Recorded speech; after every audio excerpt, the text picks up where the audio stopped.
In this episode, we're talking about how you can avoid the noise.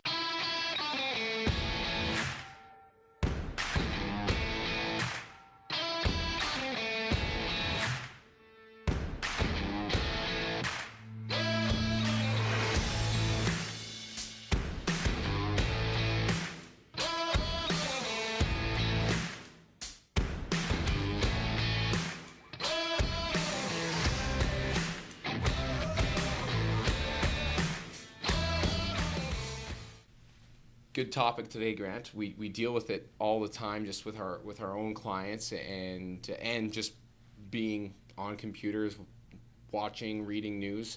Noise. What is noise, and how can investors quiet it down or cut it out altogether?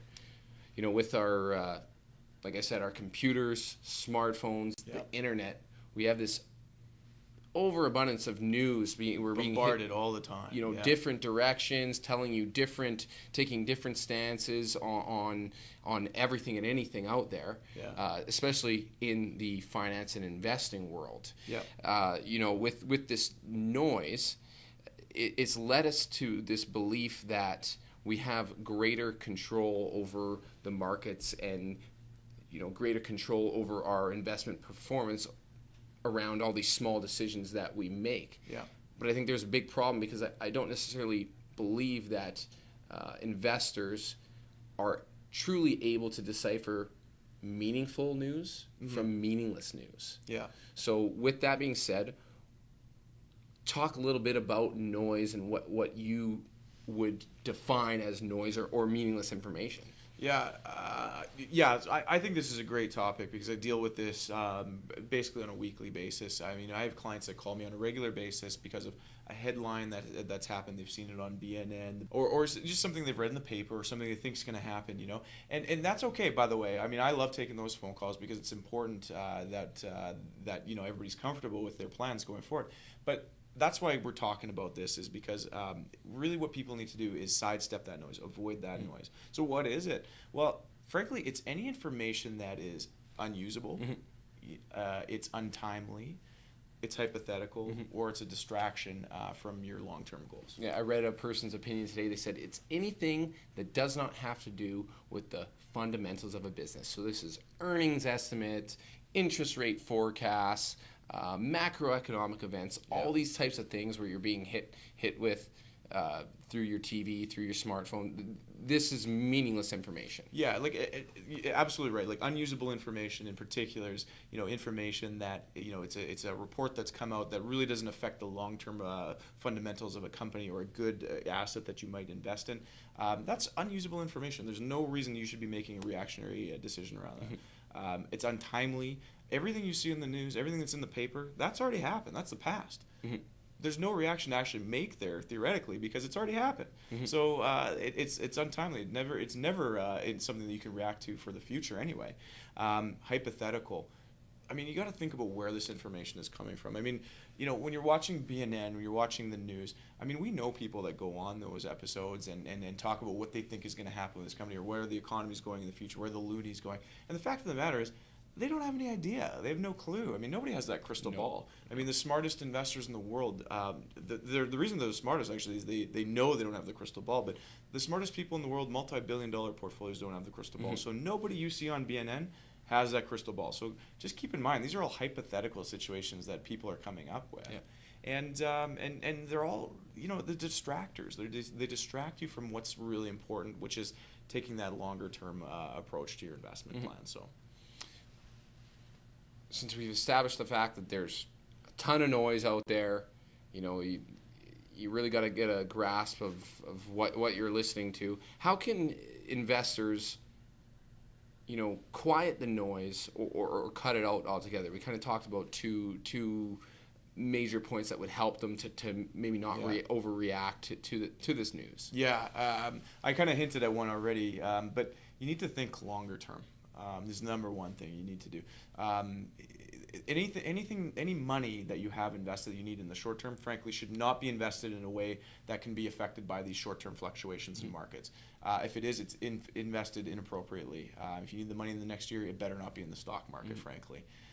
So taking a longer term approach with your investments, always keeping in mind the fact that what happens in the next few months, if you're looking 10 years out or 20 years out or 30 years out, has really no bearing on that longer term goal. In fact, anything that happens today is going to be long forgotten even in a few months. So stop reacting to and making decisions around the short term. Yeah, get out of that short term mindset. That short term mindset will lead you to feel like you need to take action when you don't. Yeah, what did you tell me earlier? It's like the more decisions you make, the more likely the higher likelihood you're going to make a poor decision. Yeah, so if we agree. take our time, take a long term approach, and we're making one or two decisions, chances are we've taken the time to make good decisions. If we're having to react every day, every hour to news and all these little tidbits that we're getting hit with, the chances are you're going to make a lot more poor decisions when it comes to your investments and your money. Yeah, absolutely. I mean, we're seeing some of that stuff recently with like the Canadian dollar,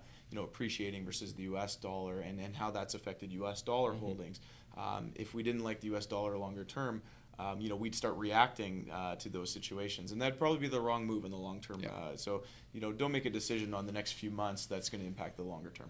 Second point was our investment plan and financial plans. Talk a little bit about that. Yeah, it's absolutely a must to have a good financial plan in place. It's the foundation of everything you should do with your investments and really your overall any financial decision should be based on what your plan is. So if you do not have a plan that takes into consideration, where you're standing today and the goals you have for the future, you absolutely need one, because without it, you cannot make an educated decision around on what you're going to do with your investments or anything else related to your finances. So you need to have a plan in place. With that, you need to have an investment plan in place that corresponds to those longer term goals, and the plan should dictate what type of investment portfolio you have. Bearing in mind where your comfort levels are for risk. We talk about this all the time, in that you cannot have a plan in place that is not suitable for your personality, and if you don't know what that is, you can't have a plan that's going to make you uncomfortable at night, that's going to cause you to have stress and lose sleep, because frankly, that'll make you make decisions. That'll make you make poor decisions. If you can't stomach what your investment plan is, you're not going to stick to it. Not sticking to it is going to lead you to poor results. Absolutely. So know thyself. And have a plan in place that's comfortable for you.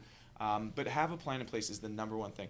The second thing you need to do when you have a plan is anytime you see a big red headline come across that says, blah, blah, blah, hurricane happened, markets are dropping, et cetera, don't make the reactionary move and go to your portfolio right away and start selling or panicking. What you need to do is go to the plan. Look at where you are in your plan. Look at where you are, making sure that you're still on track. And stick to the plan, because the plan knows that there's going to be fluctuations along the way.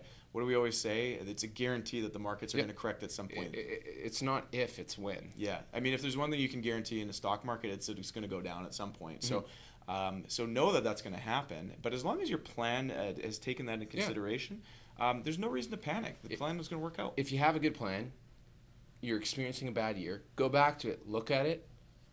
You can see that you're on track. Take a deep breath. Relax. Yeah. And then keep on going. Yeah. Don't make any rash decisions around anything. Any good investment decision has taken a lot of time and has a lot of research behind it. So don't make those reactionary decisions. Absolutely. So I think I think with that's the best things you can do. Have a long-term approach and have a plan in place. And if you've got those things, you're golden. You can cut out that noise. Yeah, you're gonna do really well. So let's leave it there.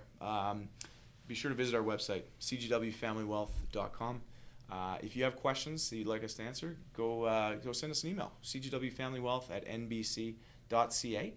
And stay tuned for the next episode. We hinted earlier at that soaring loonie, and we should talk about it. So we're going to talk about it in the next episode. So stay tuned for that coming soon. Ready? Aim. Fire.